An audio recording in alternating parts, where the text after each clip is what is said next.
আমি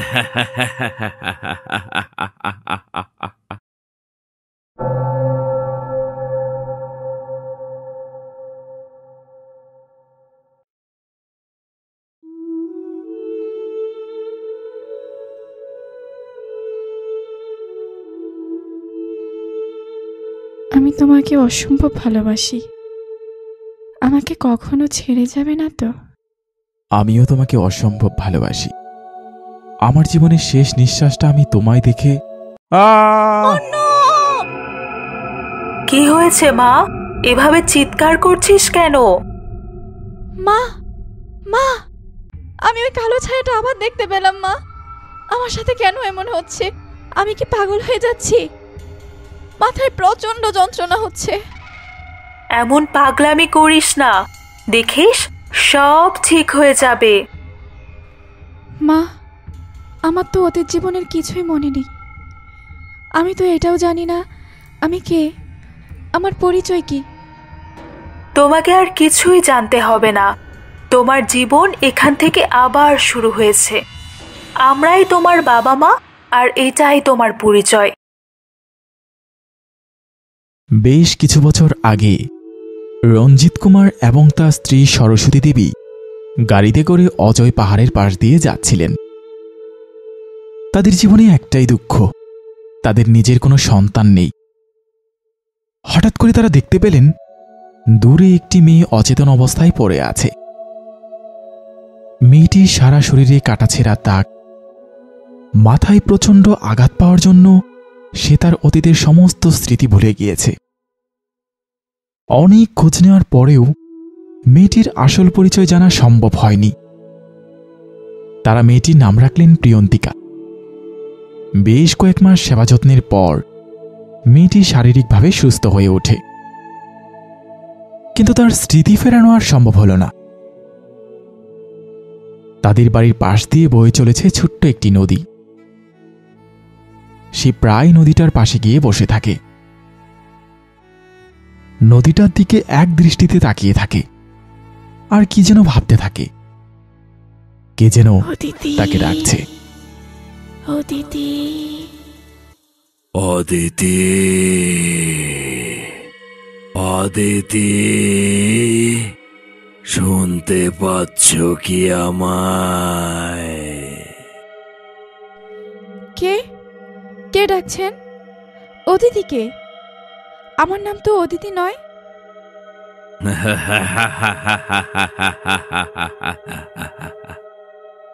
কে আপনি?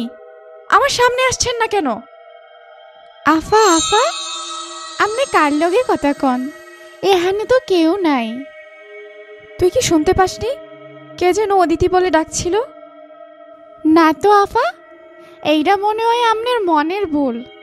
গিন্নিমা আপনারে ডাকতে পাঠাইছে। আইয়া দেখি আপনি কার লগে জানে কথা কন, কিন্তু আশেপাশে কেউ নাই। আচ্ছা ঠিক আছে, চল।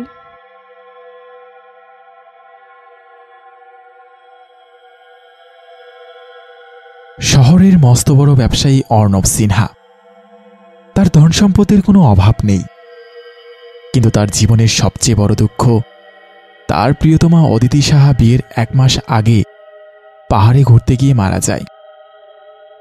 বেশ কিছু বছর আগে অদিতি তার বন্ধুবান্ধবদের সাথে অজয় পাহাড়ে ঘুরতে গিয়েছিল। কাজের চাপের জন্য অর্ণব তাদের সাথে যেতে পারেনি। তার বন্ধুবান্ধবরা ফিরে আসলেও অদিতির আর কখনো ফেরা হয়নি। তারা জানায়, অনেক রাত পর্যন্ত আনন্দ করার পর সকলে ঘুমোতে চলে গেলেও অদিতি সেখানে আরো কিছুক্ষণ বসেছিল। পরদিন সকাল থেকে তাকে আর দেখা যায়নি। তারা ধারণা করে অদিতি পাহাড় থেকে নিচে পড়ে গিয়ে মারা যায়, কিন্তু অর্ণবের বিশ্বাস ও এখনো বেঁচে আছে, কারণ তার লাশটা খুঁজে পাওয়া যায়নি। বাবা, তুই বিয়ে করে নে এবার। অদিতি মারা গেছে, তার আর খুঁজে পাওয়া যাবে না। তবে বিয়ে করলে তুই অদিতির স্মৃতি ভুইলা থাকতে পারবি। দেখিস সব ঠিক হইয়া যাইব। না মা, আমি অদিতিকে ছাড়া এ জীবনে আর কাউকে মেনে নিতে পারবো না। আমি তাকে ভীষণ ভালোবাসি। আমি তোর জন্য মাইয়া দেখছি, তুই সে মাইয়ার সাথেই বিয়ে করবি। আমি তোরে এই অবস্থায় আর দেখতে পারতাছি না। দয়া করে আমার সাথে এমন করো না। আমি প্রয়োজনে অদিতির স্মৃতি নিয়ে এই জীবন কাটিয়ে দিতে পারবো, কিন্তু তার জায়গায় অন্য কাউকে কল্পনাও করতে পারবো না। আচ্ছা ঠিক আছে, তোর যা ইচ্ছা তাই কর।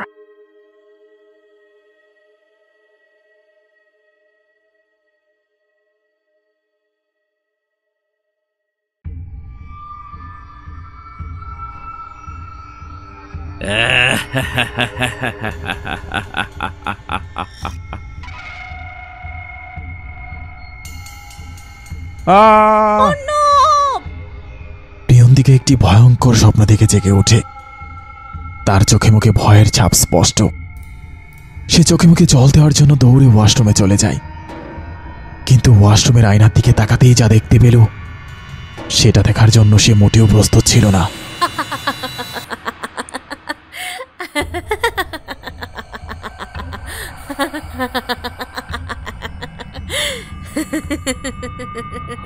এই শুনতে পাচ্ছ? প্রিয়ন্তীর চিৎকার না? হ্যাঁ, তাই তো মনে হচ্ছে। চলো তো গিয়ে দেখি ওর কি হয়েছে। এভাবে চিৎকার করছে কেন? কি হয়েছে মা, চিৎকার করছিস কেন? দরজা খোল মা, দরজাটা খোল। মনে হয় দরজাটা ভাঙতে হবে। তুমি একটু সরো তো, আমি দরজা ভাঙছি।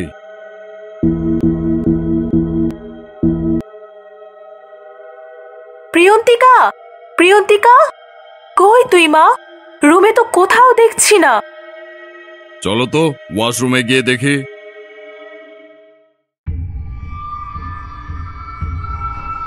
কি হয়েছে মা তোর?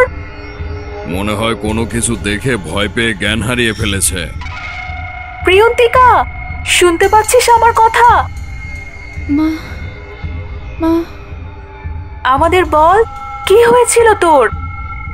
কান্না করিস না মা, কি হয়েছে বল। না বললে আমরা জানবো কিভাবে?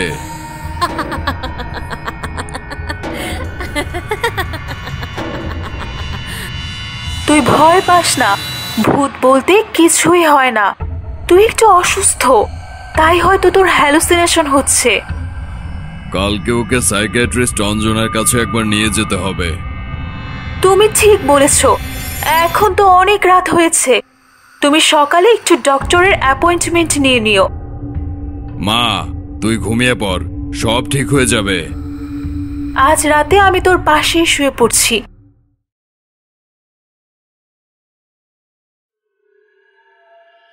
ও মানুষ না, ওর সাথে একটা শয়তান আছে। সে কাউরে ছাড়বো না। বের করে দে, না হয় তোরা কেউ বাঁচতে পারবি না। পাগল নাকি আপনি? উল্টো পাল্টা কথা বলছেন কেন? সরেন সামনে থেকে। পাগল কইয়া ভাগাইয়া দিতাছোস? দেখবি দেখবি আমারই লাগবো। লাগবে না আপনাকে। আপনি এসব উল্টো পাল্টা কথা বলা বন্ধ করুন।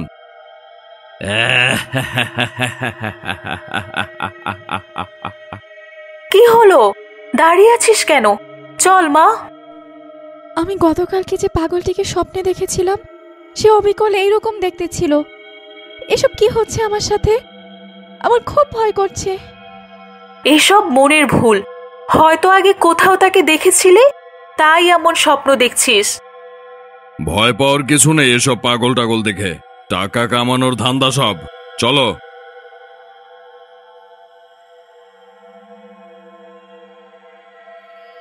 প্রিয়ন্তিকা ও তার বাবা মা গাড়িতে করে শহরের উদ্দেশ্যে রওনা হল। সে গাড়ির জানালা দিয়ে বাইরে তাকিয়ে আছে। কতদিন সে ঠিক করে ঘুমায়নি। চোখের নিচে কালচে দাগ পড়ে গিয়েছে। সে জানালা দিয়ে বাইরের সারি সারি চলন্ত গাড়ির দিকে তাকিয়ে আছে। বিশাল বিশাল বিল্ডিং দেখছে। মনে হচ্ছে এই শহর যেন তার চিরপরিচিত। ঠিক এমন সময় অর্ণব সিনহা অদিতির ভাই রোহানের সাথে গাড়িতে করে অফিসে যাচ্ছিলেন।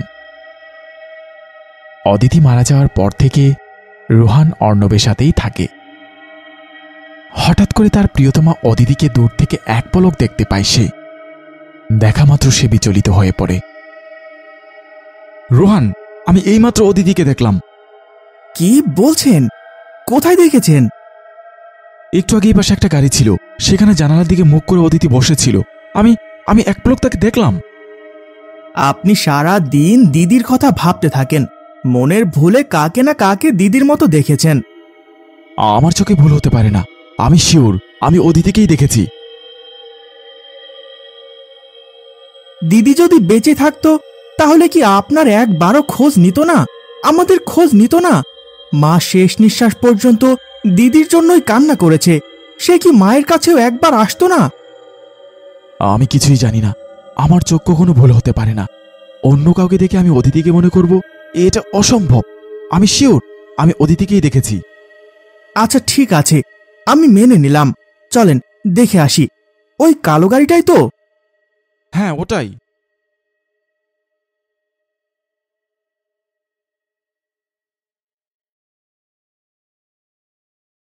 বেশ কিছুক্ষণ পর গাড়িটা এসে থামল সিটি হসপিটালের সামনে। অর্ণব আর রোহান গাড়ি থেকে নামতে নামতে প্রিয়ন্তিকা তার পরিবারকে নিয়ে হসপিটালের ভিতরে ঢুকে গিয়েছে। অর্ণব তাড়াতাড়ি গাড়ি থেকে নেমে হসপিটালের ভিতরে চলে যায়, কিন্তু সে অদিতিকে আর দেখতে পাচ্ছে না। সে বিচলিত অবস্থায় এখানে সেখানে খুঁজে বেড়াচ্ছে। হঠাৎ দেখতে পেল তারা ডাক্তারের কেবিনে প্রবেশ করছে। অর্ণব তড়িঘড়ি করে সেদিকে ছুটে গেল। অদিতি, অদিতি, এতদিন তুমি কোথায় ছিলে? আমি তোকে কত খুঁজেছি। আমাকে অদিতি বলে ডাকছেন কেন? অদিতি, তুমি আমাকে চিনতে পারছো না? আমি তোমার অর্ণব। আমি সত্যিই আপনাকে চিনতে পারছি না, আমার কিছুই মনে পড়ছে না। কে তুমি বাবা? তুমি প্রিয়ন্তীকে কিভাবে চেনো? আন্টি, ওর নাম প্রিয়ন্তিকা না, অদিতি। আজ থেকে 2 বছর আগে আমার আর অদিতির বিয়ে হওয়ার কথা ছিল। আমাদের 4 বছরের সম্পর্ক সফলতা পাওয়ার মাত্র 1 মাস আগে ও আমার কাছ থেকে হারিয়ে যায়। সবাই বলেছিল অদিতি মারা গিয়েছে, কিন্তু কিন্তু আমি বিশ্বাস করিনি। আমার বিশ্বাস ছিল ও বেঁচে আছে। আজ থেকে 2 বছর আগে অজয় পাহাড়ের কাছে ওকে রক্তাক্ত অবস্থায় কুড়িয়ে পাই। শরীরে অনেক কাটা দাগ ছিল, ছেঁড়া দাগ ছিল। মাথায় প্রচন্ড জোরে আঘাত পাওয়ার কারণে সে তার অতীতের সমস্ত স্মৃতি ভুলে যায়। ওর নাম আমাদের জানা ছিল না, তাই আমরা তার নাম রাখি প্রিয়ন্তিকা। আমাদের নিজেদের কোনো সন্তান নেই, তাই আমরা তাকে সন্তানের মতো করেই আগলে রেখেছি এতদিন। আপনাদের অসংখ্য ধন্যবাদ আমার ভালোবাসাটাকে বাঁচিয়ে রাখার জন্য। আমি আপনাদের কাছে চিরকৃতজ্ঞ থাকব। আমি অদিতিকে আমার কাছে নিয়ে যেতে চাই। আমি ওর চিকিৎসা করে ওকে সুস্থ করে তুলতে চাই। আমি তো আপনাকে চিনতে পারছি না, তাহলে আমি কিভাবে আপনার সাথে যাব? এই দেখো আমাদের একসাথে ছবি। আমরা একসাথে কত জায়গায় ঘুরে বেরিয়েছি। তোমার কি কিছুই মনে পড়ছে না অদিতি? না, তবে এটা বুঝতে পারছি আপনি অদিতিকে খুব ভালোবাসতেন। ওর আসল বাবা মা কোথায়? গত 1 বছর আগে মেয়ের কথা চিন্তা করতে করতে ওর মাটাও মারা গিয়েছে। ওর একটা ছোট ভাই আছে, নাম রুহান। ওর মা বাবা মারা যাওয়ার পর থেকে রুহান আমার সাথেই থাকছে। এই যে ওর ভাই রুহান। আচ্ছা ঠিক আছে বাবা, আমি তোমার সব কথা বিশ্বাস করলাম।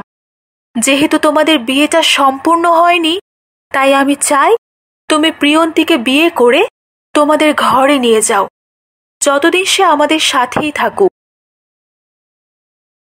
অদিতি তার অতীত জীবনের সবকিছু মনে করার চেষ্টা করছে, কিন্তু দুঃখের বিষয় সে কিছুই মনে করতে পারছে না। হঠাৎ করে তার মাথায় প্রচণ্ড যন্ত্রণা হয়। সে জ্ঞান হারিয়ে ফেলে। তাকে হসপিটালে ভর্তি করতে হয়। কিন্তু যখন এক্স-রে রিপোর্ট আসে, ডাক্তার রিপোর্ট দেখে অবাক হয়ে যায়। অদিতির এক্স-রে রিপোর্ট দেখে তো স্বাভাবিক মনে হচ্ছে না। মনে হচ্ছে তার বুকের পাঁজরে কেউ 2 হাত দিয়ে জাপটে ধরে রেখেছে।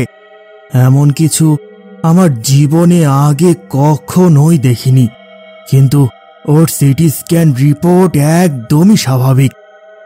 ডক্টর, ওকে কি সুস্থ করার কোনো উপায় নেই?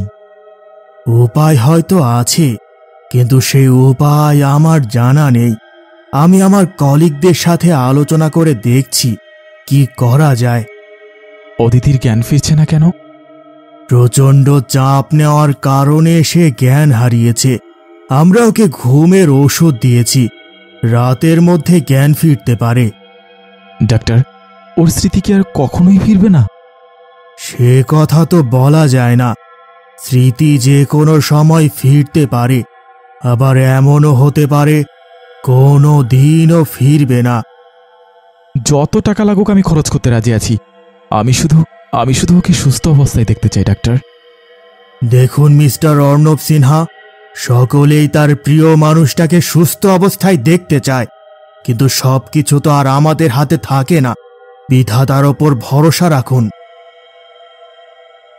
রাত প্রায় ৩টে, সকলেই ঘুমিয়ে আছে। এমন সময় অদিতির জ্ঞান ফিরল। সে মিটমিট করে চোখ খুলছে, দেখতে পেল হাতে স্যালাইন লাগানো আছে। তার শরীর খুবই দুর্বল। হাত থেকে স্যালাইনটা খুলে ধীরে ধীরে বারান্দায় আসলো। সকলেই গভীর ঘুমে আচ্ছন্ন, তাই কেউ টের পায়নি। এত রাতে আশেপাশে কোনো মানুষ নেই। সে ধীরে ধীরে হাঁটছে। এমন সময় তার মনে হল কেউ সামনের দিকে টানছে তাকে। হঠাৎ করে নজর পড়ে একটি কেবিনের দরজা খোলা। সে ধীরে ধীরে সেখানে যায়। গিয়ে দেখতে পায় একজন বয়স্ক মহিলা বেডে শুয়ে আছে আর হাতের ইশারায় তাকে ডাকছে। অদিতি মন্ত্রমুগ্ধের মতো সেদিকে চলে যাচ্ছে। কাছে যেতে বয়স্ক মহিলাটি তার হাত ধরে ফেলে এবং বড় বড় চোখ করে এমনভাবে তাকিয়ে আছে যেন তার মণিগুলি এখনই বেরিয়ে আসবে। ছাড়ব না, কাউকে ছাড়ব না, সবাইকে মেরে ফেলব। ওই মহিলাটি আমার হাত চেপে ধরে আর আমাকে বলছিল কাউকে ছাড়বে না, সবাইকে মেরে ফেলবে। আপনি কার কথা বলছেন দিদি? ওই যে ওই রুমে একজন পাগল বৃদ্ধ মহিলা আছে, আমি ওনার কথা বলছি। আপনি কি বলছেন এসব? উনি তো আজকে সন্ধ্যায় মারা গিয়েছে, সকালে ওনার লাশ নিয়ে যাওয়া হবে। আপনি মিথ্যা কথা বলছেন কেন? উনি বেঁচে আছে। কি আশ্চর্য! আমি মিথ্যা কথা কেন বলবো আপনাকে? আপনি কি পাগল হয়ে গেলেন নাকি?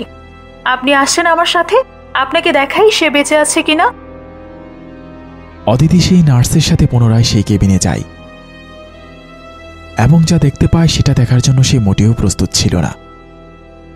সে দেখতে পায় বৃদ্ধ মহিলাটি সত্যিই মৃত। অদিতি হতভম্বের মতো সেখানে দাঁড়িয়ে থাকে। এতক্ষণ যা দেখল তা কি সত্যি ছিল নাকি মনের ভুল? ডক্টর সাহেব, অদিতির শারীরিক অবস্থা তো দিন দিন আরো খারাপ হয়ে যাচ্ছে। এখন আমরা কি করতে পারি? অদিতি হ্যালোসিনেশন কবে থেকে হচ্ছে? অনেক আগে থেকেই হচ্ছে। আমরা এটাকে মনের ভুল ভেবে প্রতিবারই অবহেলা করে গিয়েছি। আমাদের আরও আগে থেকে এই বিষয়টা জানানো উচিত ছিল।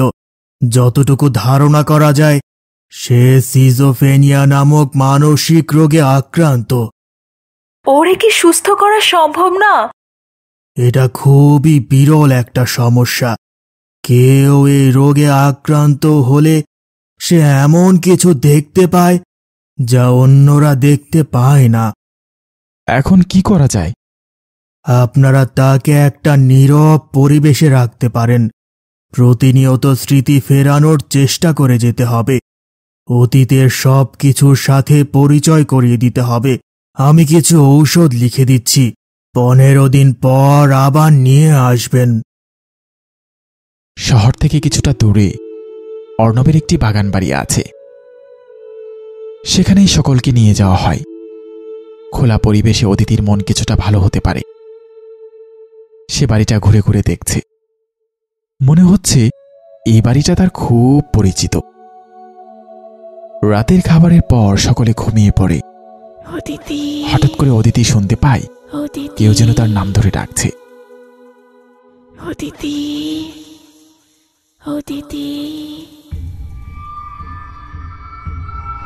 অদিতি মন্ত্রমুগ্ধের মতো সেই শব্দটাকে অনুসরণ করতে থাকে। অনুসরণ করতে করতে কখন যে ঘর থেকে বেরিয়ে গেছে বুঝতে পারেনি।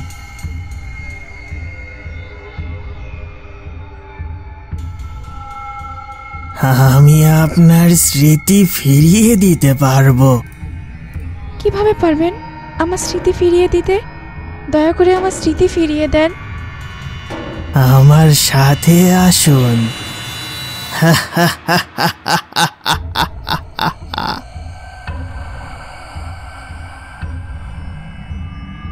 অদিতি লোকটির পেছন পেছন যেতে থাকে।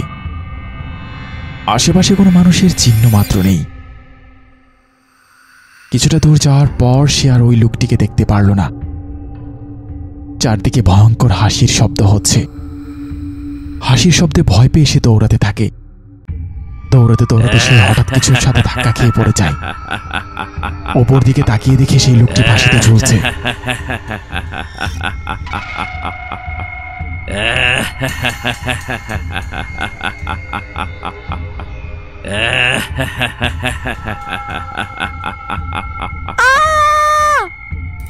বাঁচাও, আমাকে কেউ বাঁচাও। অন্য অদিতি ভয় পেয়ে আবার দৌড়াতে শুরু করে, কিন্তু কোনো একটা অদৃশ্য শক্তি তাকে এগোতে দিচ্ছে না।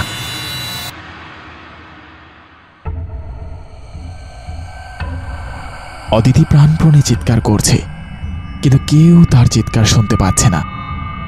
সে একটা গাছকে শক্ত করে ধরে রেখেছে। হঠাৎ সবকিছু শান্ত হয়ে যায়।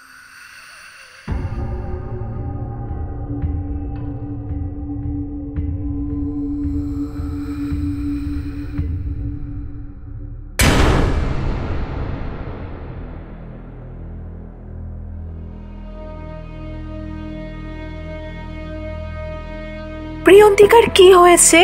সে এতটা ভয়ানক আচরণ করছে কেন? এ তো আমার প্রিয়ন্তিকা হতেই পারে না। এ আমার প্রিয়ন্তি নয়, নিশ্চয় খারাপ কোনো আত্মা ওর ওপর ভর করেছে। আমি বিশ্বাস করতে পারছি না, ভূত বলেও কি কিছু আছে? আজকের ঘটনাটা না ঘটলে হয়তো আমারও বিশ্বাস হতো না। সেদিনে সে পাগল লোকটাকে খুঁজে বের করতে হবে। সে নিশ্চয়ই কিছু করতে পারে। হ্যাঁ, তুমি ঠিক বলেছ। অদিতির বাবা আর অর্ণব যায় সেই পাগল লোকটির খোঁজ করতে। লোকের কাছে খোঁজ নিয়ে জানতে পারে সেই লোকটি কবরস্থানে থাকে। কবরস্থানে গিয়ে দেখতে পায় সেই পাগল লোকটি কবরের উপর কান দিয়ে কিছু শোনার চেষ্টা করছে।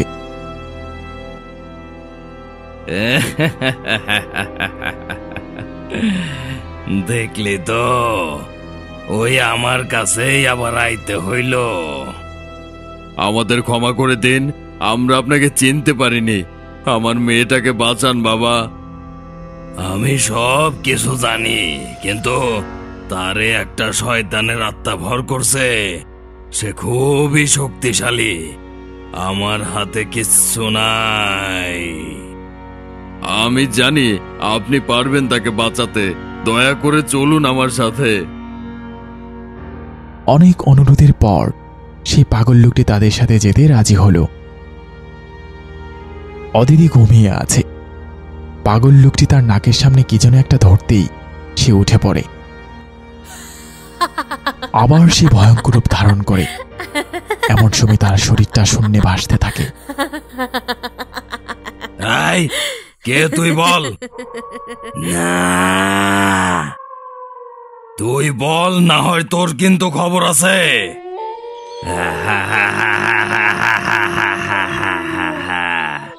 তুই আমার কিচ্ছু করতে পারবি না।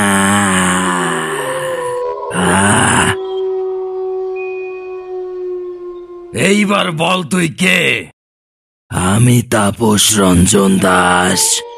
বাবার নাম অক্ষয় দাস। তুই অদিতিরে কবজা করছস কেন? সাইরা দে বাচ্চা মাইয়াডারে।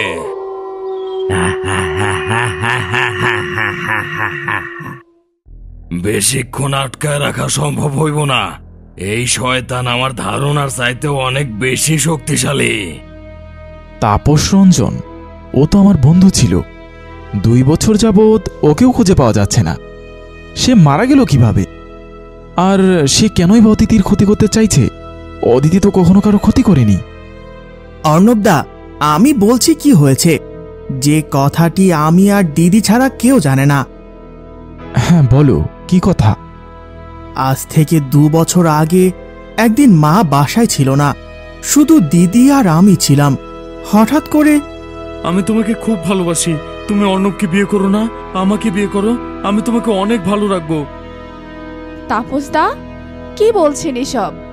আমার সাথে তো অর্ণবের বিয়ে ঠিক হয়ে গিয়েছে, আর আমি তাকে ভীষণ ভালোবাসি। এটা কি করে সম্ভব? তাছাড়া আপনি তো আমার দাদার মতো। প্লিজ এমন করো না, আমি তোমাকে ছাড়া বাঁচবো না, আমি তোমাকে অর্ণবের থেকেও বেশি ভালোবাসবো। আপনার তো বউ আছে, আপনি আমার সাথে এমন করছেন কেন? আমি কিন্তু অর্ণবকে সব বলে দিব। আমি আমার বউকে ছেড়ে দেব, আমি তোমাকে পাগলের মতো ভালোবেসে ফেলেছি। আমি একটা বার তোমাকে কাছে পেতে চাই। তাপসদা দিদির ওপর ঝাঁপিয়ে পড়ে। জোরাজুরির এক পর্যায়ে দিদি একটা ফুলদানি দিয়ে তাপসদার মাথায় মারে। আমি তো এই বিষয়ে কিছুই জানি না, আমাকে আগে থেকে জানানো উচিত ছিল। আর অদিতিকে এই শয়তানটার হাত থেকে কিভাবে রক্ষা করব? আমার হাতে আর কিচ্ছু নাই, তারে পুরাপুরি কবজা কইরা ফেলাইছে। তবে একটা উপায় আছে, কিন্তু এতে কইরা তোমাদের মৃত্যু পর্যন্ত হইতে পারে। কি উপায়? আমি আমার জীবন দিয়ে হলেও অদিতির জীবন বাঁচাতে চাই। যদি ওই শয়তানটার মৃত শরীরটার মাথায় অদিতির হাত ছোঁয়ানো যায়, তাইলে আত্মাটা ওই শরীরে চইলা যাইব আর পুইরা ছাই হইয়া যাইব। আমি তোমাগর এই তাবিজটা দিতাছি, এইটা পড়া থাকলে তোমাগর কোনো ক্ষতি করতে পারবো না। অর্ণব আর রোহান মিলে অদিতির বাসায় যায়। অনেকদিন ধরে কেউ না থাকায় ঘরের চারদিকে ধুলোর স্তূপ জমে রয়েছে। হঠাৎ তাপসের আত্মা অর্ণবের দিকে একটি চেয়ার ছুঁড়ে মারে, আর অর্ণবের হাত থেকে তাবিজটা খুলে পড়ে যায়। অর্ণব তাবিজটা খুঁজতে থাকে, কিন্তু কোনো একটা অদৃশ্য শক্তি তার পুরো শরীরটাকে টানতে টানতে দেওয়ালের দিকে ছুঁড়ে মারে। তার নিস্তেজ শরীরটা মাটিতে পড়ে আছে। তার হাত থেকে কিছুটা দূরে তাবিজটা দেখতে পেয়ে হাতটা বাড়ায়। আত্মাটি তার উপর আরো একটি চেয়ার ছুঁড়ে মারতেই সে দ্রুত গতিতে তাবিজটা নিয়ে উঠে দাঁড়ায়। অদিতিকে টানতে টানতে কবরের কাছে নিয়ে যায়। সেখানে রোহান আগে থেকেই তাপসের পচাগলা শরীরটা কবর থেকে উঠিয়ে রেখেছে। তাপসের কপালে অদিতির হাতটা লাগতেই তার শরীরে আগুন ধরে যায়।